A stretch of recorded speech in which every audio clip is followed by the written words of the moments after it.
کہ اس وقت جب کسی بھی حجت خدا کے لیے اپنا کام کرنا جو اس کے ذمہ داری میں شامل ہو وہ آسان نہ ہو، اور اس کے لیے جو اسباب ہونے چاہیے وہ میسر نہ ہوں، اور اس وقت اس کا اس دنیا سے رخصت ہونا، دنیا سے چلے جانا بھی محل حکمت نہ ہو، اس وقت کے لیے خدا نے ایک سنت رکھی جسے کیا کہتے ہیں؟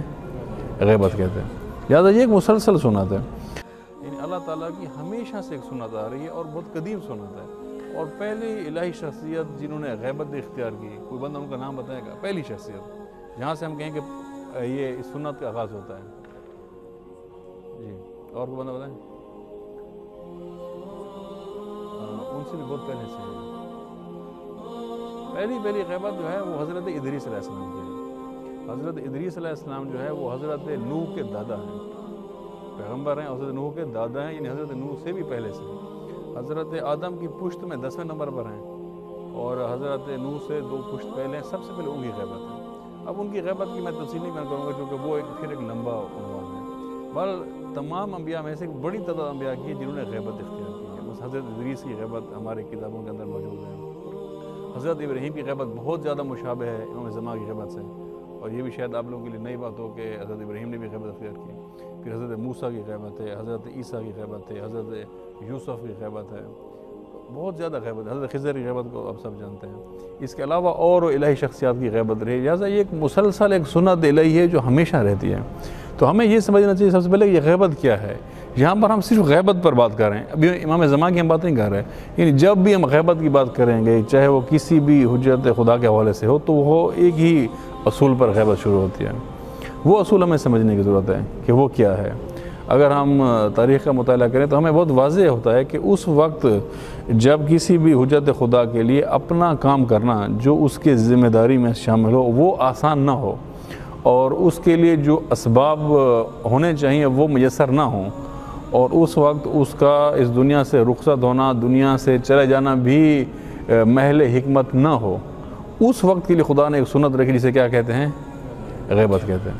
لہٰذا یہ ایک مسلسل سنت ہے۔ مثلا جب امام زمان کی غیبت شروع ہوئی تو اس وقت شیعوں کے لیے بہت مشکل تھا اس کو سمجھنا، کیونکہ اس وقت شیعوں کے اندر بہت سارے فرقے پیدا ہو چکے تھے، اور ان فرقوں کی تعداد اثنا عشری کی نسبت زیادہ تھی۔ مثلا اسماعیلی بڑی تعداد میں تھے، کیسانیہ اس زمانے میں تھے، اور اسی طریقے سے واقفیہ تھے۔ یہ جو جتنے بھی فرقے تھے ان کی تعداد اثنا عشریوں سے زیادہ تھے۔ یہ تو بعد کی بات ہے کہ اب وہ سارے فرقے یا ختم ہو گئے یا اقلیت میں چلے گئے، اور تشیع کے اندر پھر غالب تفکر اثنا عشریت کا ہی رہا ہے، لیکن اس وقت ایسا نہیں تھا۔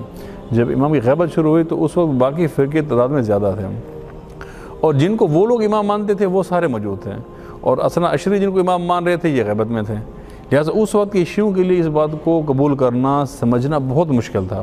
اس وقت ایک بہت بڑا کردار ادا کیا اس غیبت کو سمجھانے کے لیے حضرت شیخ صدوق نے، شاید آپ نے نام سنا ان کا۔ ان کے والد امام زمان کے آخری نائب تھے، جو 4 امام کے نائبین تھے غیبت صغریٰ میں، ان میں سے آخری نائب ان کے والد تھے۔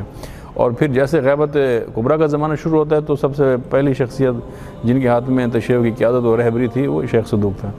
تو انہوں نے اس وقت دنیا بھر کے دورے کیے، لوگوں کو سمجھانا چاہا، تو یہ اسی حوالے سے ایک دفعہ بخارا میں موجود ہے، جو کہ ابھی رشیا کی آزاد اسٹیٹ میں یہ علاقہ آتا ہے۔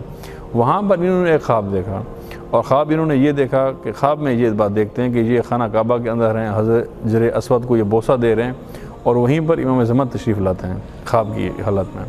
تو امام ان سے پوچھتے ہیں کہ اے شیخ تم اتنے زیادہ پریشان کیوں ہو خواب میں؟ تو یہ امام کو کہتے ہیں کہ میری پریشانی کا عالم آپ جانتے ہیں۔ یعنی پریشانی کی وجہ کیا تھی جو میں نے پہلے بتائی، کہ باقی تمام لوگ جن کو امام مان رہے تھے وہ موجود تھے، اور شیعہ جن کو امام مانتے تھے وہ غیبت میں تھے، اور یہ بات شیعوں کو سمجھانا بہت مشکل تھی اس زمانے میں۔ تو شیخ صدوق کہتے ہیں کہ میری پریشانی تو آپ جانتے ہیں جس کی وجہ سے میں یہ پوری دنیا میں در بدر پھر رہا ہوں اس کو سمجھانے کے لیے۔ تو امام زمان شیخ صدوق کو کہتے ہیں کہ آپ اس پر ایک مفصل کتاب کیوں نہیں لکھ دیتے، اس غیبت کے عنوان پر ایک کتاب لکھ دیں۔ تو شیخ صدوق کہتے ہیں کہ میں تو مولا اس پر پہلے لکھ چکا ہوں، کیونکہ شیخ صدوق کی 300 کتابیں ہیں، اس وقت ہمارے پاس 30 ہیں، باقی 270 کہاں گئیں وہ کسی کے علم میں نہیں ہے، چونکہ مختلف جابر حکمران آتے رہے، مختلف مظالم کا زمانہ گزرتا رہا۔ بس 270 کتابیں ہمارے پاس اس وقت نہیں ہیں، اس وقت 30 کتابیں ہمارے پاس ہیں، لیکن لکھی انہوں نے 300 کتابیں۔ غالباً اس وقت کوئی کتاب انہوں نے لکھی ہوگی، لیکن اس وقت ہمارے پاس تو موجود نہیں ہے، جس میں شیخ صدوق یہ کہتے ہیں کہ میں نے مولا اس پر تو کتاب لکھ چکا ہوں، لیکن امام زمان کہتے ہیں نہیں، اس طرح نہیں، اس طرح سے کتاب لکھو کہ اس کے اندر غیبت انبیاء کا تذکرہ کرو۔ اب یہ بات بڑی سمجھنے والی ہے کہ خود امام زمان یہ فرمائش کر رہے ہیں حضرت شیخ صدوق سے کہ اس طرح سے کتاب لکھو کہ اس میں انبیاء کی غیبت کا تذکرہ کرو، تو یہ کیوں فرما رہے ہیں؟